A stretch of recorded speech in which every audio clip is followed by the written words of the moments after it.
Thousands of people turned out this afternoon for his memorial service at the Meadow Event Park in Caroline County.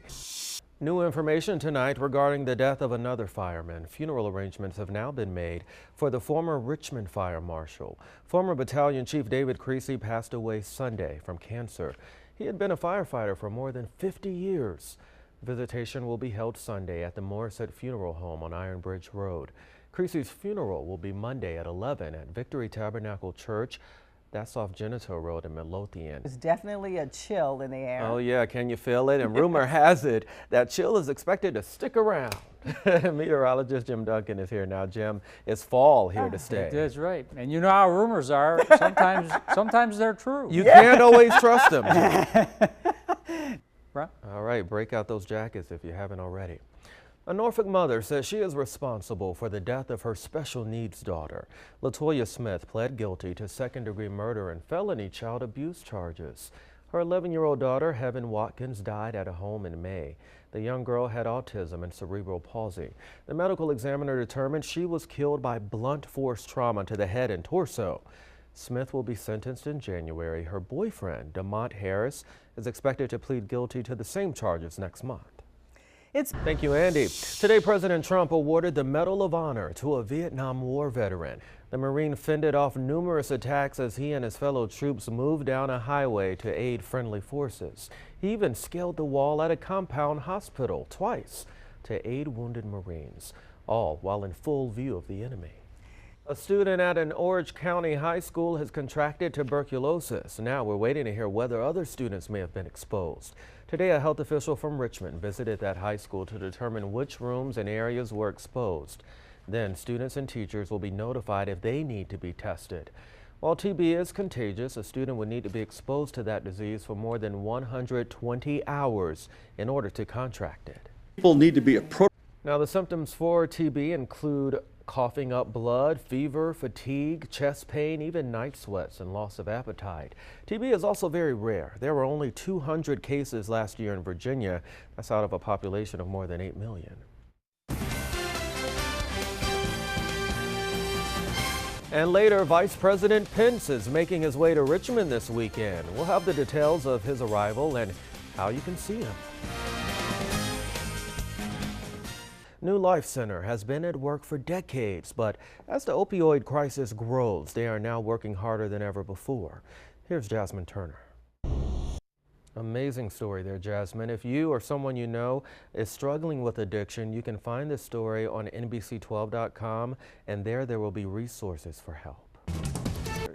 But what does all this mean for us here in the U.S.? What changes will we see at the borders? Very good questions. Canadian law enforcement officials have said they're cracking down on driving under the influence. In fact, American Border Patrol officers also have new concerns. So here's Brianna Fuss with the very latest from some of the busiest ports. All right, here's a good reminder of what you shouldn't do when visiting a zoo. A man jumped into a tiger enclosure to try and get his sunglasses, and the whole thing was recorded.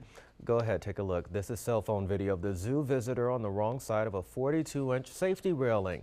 This is outside of the tiger enclosure. As Ginger the tiger approaches the man, he changes his mind and returns to the proper side of the railing. Well, the zoo's president says it was a dangerous and, quote, stupid thing to do. In U.S. history. How about that? But the Mega Millions is not the only game in town. The Powerball drawing is tonight, and that has a jackpot worth $345 million. Now, of course, we're going to share the winning numbers with you tonight. That's going to be on NBC 12 News at 11. Good luck. There's new video released today from a 2017 officer-involved shooting. That video released by the Civilian Office of Police Accountability. It shows an off-duty Chicago officer shooting a teen with autism. Here's Trina Orlando with details. Now, Ricky Hayes has recovered physically, but his attorney says he continues to struggle emotionally. As for Officer Khalil Muhammad, he remains relieved of his police powers pending an investigation.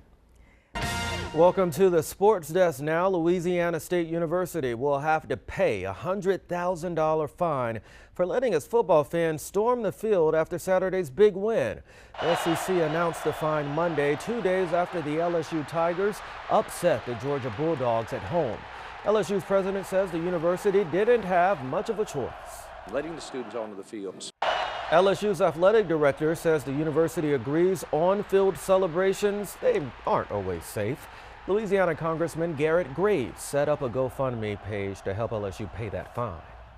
Right now, the New England Patriots are taking action against a fan who dumped beer on a Kansas City player during Sunday night's football matchup.